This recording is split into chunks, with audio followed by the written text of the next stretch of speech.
Action. Hello दोस्तों, नमस्कार। मेरा नाम है राजनयन सिंह और आप हमारे सहयोगी बाबा अनूप तिवारी के साथ ये कहानी सुन रहे हैं। ये कहानी हमारे पड़ोसी देश जो कि चाइना है, वहाँ की बीजिंग शहर की कहानी है। ये एक वहाँ पर बस चलती थी, रूट नंबर 375। यह बस वहाँ एक जो हॉन्टेड होता है उस तरह का हो गया था। ये हॉन्टेड इसलिए घोषित कर दी गई थी या वहाँ का पब्लिक इसमें चढ़ने से डरते थे क्योंकि वहाँ कुछ इस तरह का कहानी हुआ कि ये कहानी हम आपको पूरी इस स्क्रिप्ट में रख रहे हैं। समय था 14 नवंबर 1995। ये बस युयांग सियांग जो वहाँ का बस स्टेशन था, युयांग सियांग, वहाँ से चलकर ये अपनी मंजिल यांगसंग हिल्स पर पहुँचने वाली थी। ये बस अपने निर्धारित समय के अनुसार चलती थी। ये बस करीब वहाँ से 7 साढ़े 7 के समय से निकलती थी और इसको यांगसंग हिल्स पहुँचने में करीब 10-11 लेट सेट होती थी, तो 11 भी बज जाता था।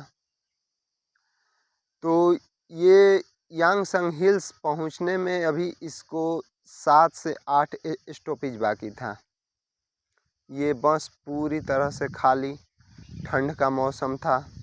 ये अपनी शोर शराबे के साथ अपनी मंजिल की तरफ बढ़ते जा रही थी। ये बढ़ते बढ़ते 7वां स्टॉपेज था। वहाँ पर कुछ यात्री देखे। वहाँ पर यात्री एक कपल यानी एक पुरुष और एक औरत थी, एक लड़का था और एक बूढ़ी औरत थी। वहाँ पर वो चारों सवार होते थे और बस में टोटल 6 लोग थे। 4 लोग ये, एक कपल यानी एक पुरुष और एक औरत और एक लड़का और एक बूढ़ी औरत। और वहाँ पर कंडक्टर जो कि लेडीज़ कंडक्टर थी और जो बस ड्राइवर था वो था। पूरे 6 लोग थे। ये बस फिर अपने शोर शराबा के साथ आगे की तरफ बढ़ निकलती है। वहाँ से बढ़ते बढ़ते कुछ दूरी आती है तय करने के बाद, तो इसका अगला स्टॉपेज आता है। वहाँ आने के बाद वो कपल जो सवार हुए थे वो लोग उतर जाते हैं और बस में कितने लोग बचते हैं? एक लड़का, एक बूढ़ी औरत और एक लेडीज़ कंडक्टर और एक वो जो ड्राइवर था।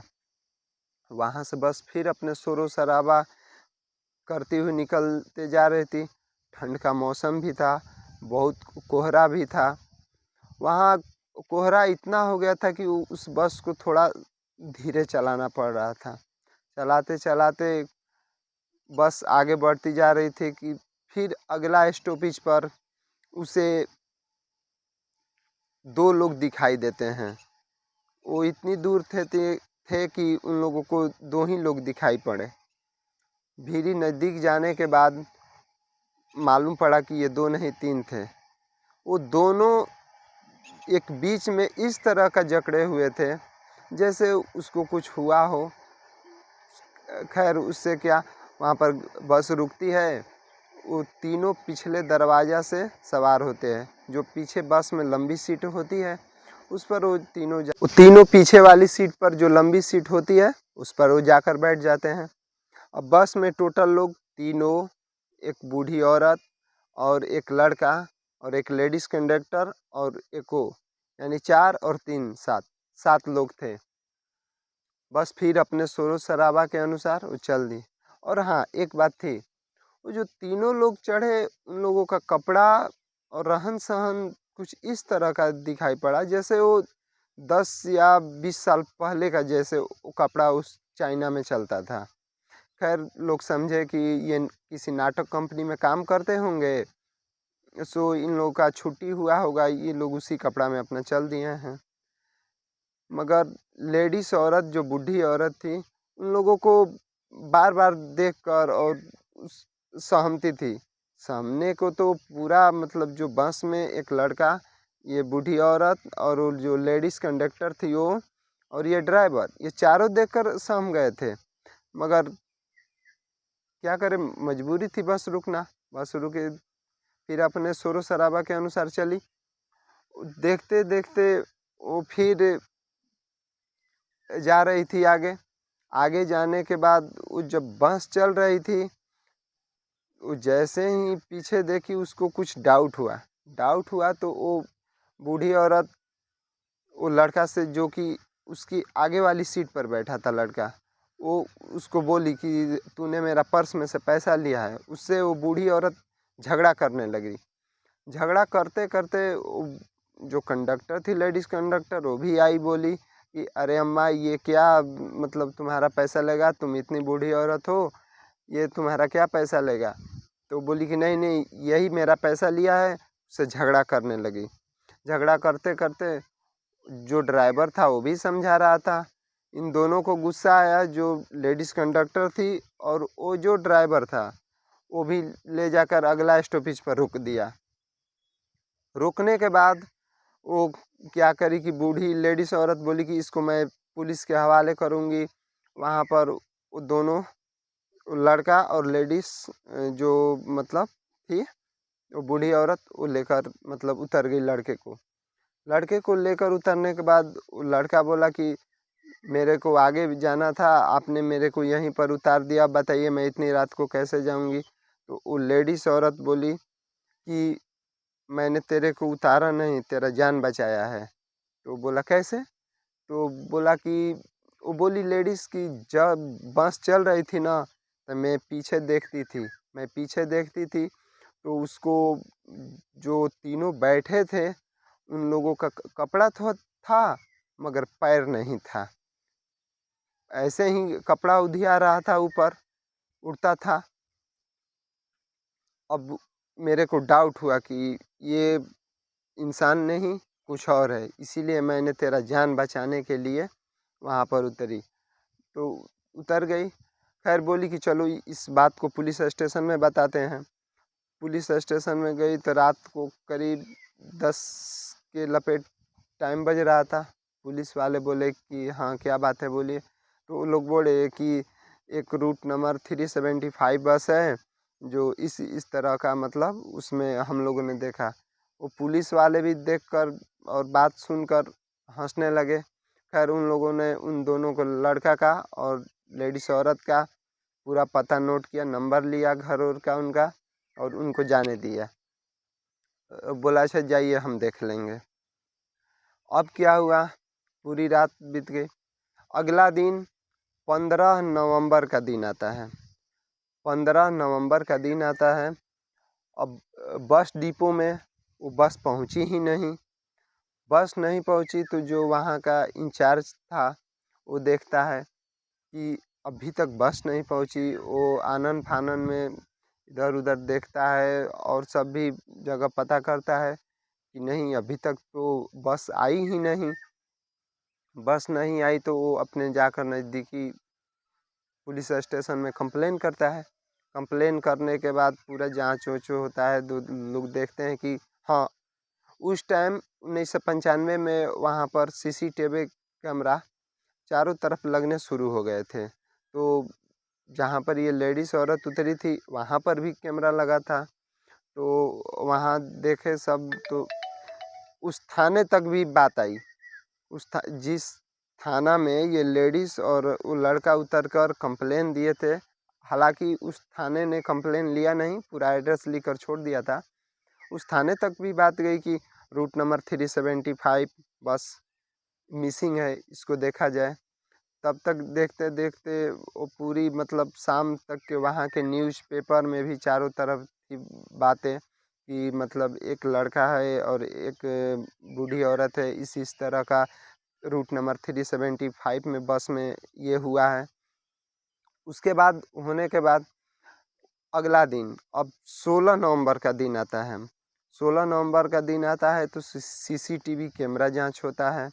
जांच होता है तो ये जहां लेडीज़ औरत उतरी थी वहीं पर बस दिखाई देती है। उसके बाद आगे भी कैमरा थे और भी रूट देखा गया। वहाँ से 4 स्टॉपेज थे उस बस डिपो में पहुँचने के लिए, यानी यांगसांग हिल्स पर पहुँचने के लिए उसके 4 स्टॉपेज थे। वहाँ से बस कहीं नहीं दिखाई पड़ी। बस कहीं नहीं दिखाई पड़ी। उसके बाद पता करते करते पता चला कि जो वहाँ का हिल्स है, वहाँ के नदी में, जो कि वहाँ से, जो कि यांगसांग हिल्स से 100 किलोमीटर दूर जाकर वहाँ पर एक बस गिरी है। बस को गाड़ी के और सब ले गया, मशीनरी सामान ले गया, बस को निकाला गया। बस में टोटल 5 लाशें मिली। 5 लाशें, 5 लाश में से वो तीनों पिछवाला सीट पर थे। एक लेडीज़ कंडक्टर का लाश मिला और एक जो ड्राइवर था उसका लाश मिला। लाश मिलने के बाद जब उसको पोस्टमार्टम के लिए भेजा गया तो जो वो 3 लाशें थी वो पूरी तरह से डिकम्पोज हो गई थी। वो पूरी तरह से डिकम्पोज हो गई थी, क्योंकि अभी 2 दिन पहले इतनी लाश, वो भी पानी के अंदर है, ठंड का मौसम है, इतना जल्दी बॉडी डिकम्पोज होती नहीं है। वहाँ खैर जांच ओच हुआ। जांच होने के बाद पता चला कि यह बॉडी तो 2 माह पहले से ही मतलब इसकी मृत्यु हो चुकी है, और ये मतलब 2 दिन पहले, और वो बॉडी 3 बॉडी थी जो 3 माह पहले मतलब उसकी मृत्यु हो चुकी थी। खैर वहाँ के मीडिया उडिया वालों ने देखा। जो बस डिपो के इंचार्ज थे उनसे पूछा गया कि आखिर ये बस वहाँ तक पहुँची कैसे। उसने बोला कि देखिए हम लोग, क्योंकि ये सरकारी बसें होती है, इन लोगों को कहीं इधर उधर रूट पर जाना नहीं होता है, इन लोगों का रूट सीमित होता है, इसलिए इन लोगों का तेल उतना ही दिया जाता है कि 10-20 किलोमीटर वो ज़्यादा चल सकती है, और 100 किलोमीटर दूर तो जाने का कोई सवाल ही नहीं होता है। तब वहाँ की जांच एजेंसियाँ जाकर उस बस की जब टंकी खोला गया तो टंकी में वो क्या खून ही खून था। पूरी टंकी खून से भरा हुआ था। वहाँ खून से भरा हुआ था। अब वहाँ के पुलिस वालों की हालत ख़राब हो गई कि मतलब अब क्या करें ऐसे। हाँ, उस टाइम में वो बस गैस से भी चलती थी, मगर गैस भी उतना ही सीमित समय के लिए दिया जाता था, तेल भी नहीं था, और खून से बस चलेगी नहीं। तो आखिर ये बस वहाँ तक पहुँची कैसे। आज भी चाइना में ये रूट नंबर 375 बस को उस टाइम इतना खौफ हो गया था कि उस टाइम इस बस में कोई चढ़ता नहीं था। तो मैं आज कहानी अपनी यहीं समाप्त करता हूँ। आप लोग को आशा होगा कि हमारी कहानी पसंद आई होगी। सो आप हमारे चैनल को सब्सक्राइब और लाइक कीजिए और शेयर कीजिए।